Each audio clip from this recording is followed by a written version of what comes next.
Lois Lane, c'est la compagne du journaliste du Daily Planet Clark Kent, mais en réalité, on pourrait presque dire que Clark Kent, c'est le compagnon de Lois, tant elle est célèbre, tant elle est adulée, et tant elle représente à elle seule une certaine forme de journaliste d'investigation à succès.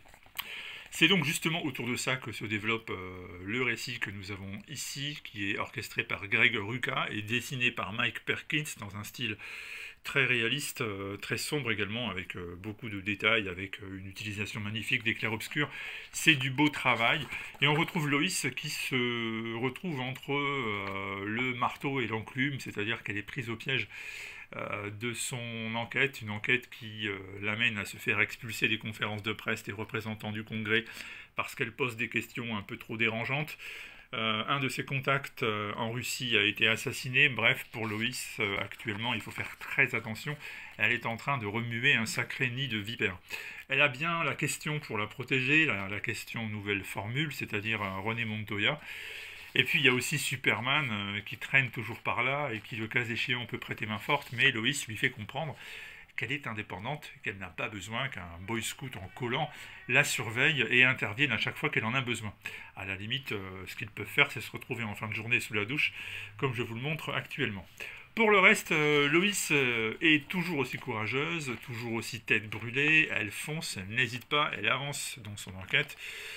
Au passage, des photos d'elle avec Superman ont été publiées dans la presse. Alors vous le savez, le grand public est censé ignorer que Loïs est mariée avec Superman, puisque Clark Kent jusqu'ici conserve le secret de sa double identité, ce qui veut dire que Superman serait accusé de fréquenter une femme mariée.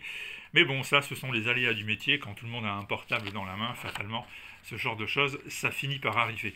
Bref, on s'attache énormément à cette enquête, on s'attache beaucoup à la vie de Loïs, c'est elle qui est au centre de tous ces épisodes, c'est son courage, c'est sa détermination, et tous les autres, Superman compris, ne sont que des éléments qui gravitent autour de sa manière de faire, autour de sa volonté d'aller au bout des choses, et c'est donc intéressant de voir que pour une fois, même s'il existe des super-héros ultra forts, capables d'un peu tout, c'est une femme tout simplement, une journaliste, qui n'a pas de pouvoir si ce n'est la volonté de découvrir la vérité, qui est au centre d'un récit, un récit en plus particulièrement long, hein, vous le voyez, c'est une maxi-série qui est très très complexe.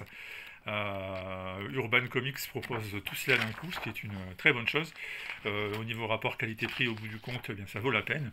Et je vous le répète, c'est un récit qui, à défaut d'être l'aventure la plus spectaculaire de l'année, et qui va marquer les esprits à jamais, met en lumière une héroïne qui habituellement ne l'est pas trop, et nous permet de mieux comprendre comment fonctionne aujourd'hui le métier de journaliste, ce qui l'implique, ce que risque Loïs en continuation.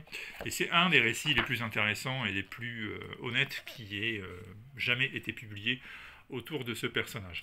Donc avis très positif pour Lois Lane, Ennemi du peuple, c'est sorti chez Urban Comics, les 12 épisodes de la maxi-série sont réunis en un seul album, c'est du bon travail, c'est super bien illustré, ma foi, il y a plein de bonnes raisons pour que vous puissiez vous intéresser à cette nouvelle parution Urban Comics. A très vite.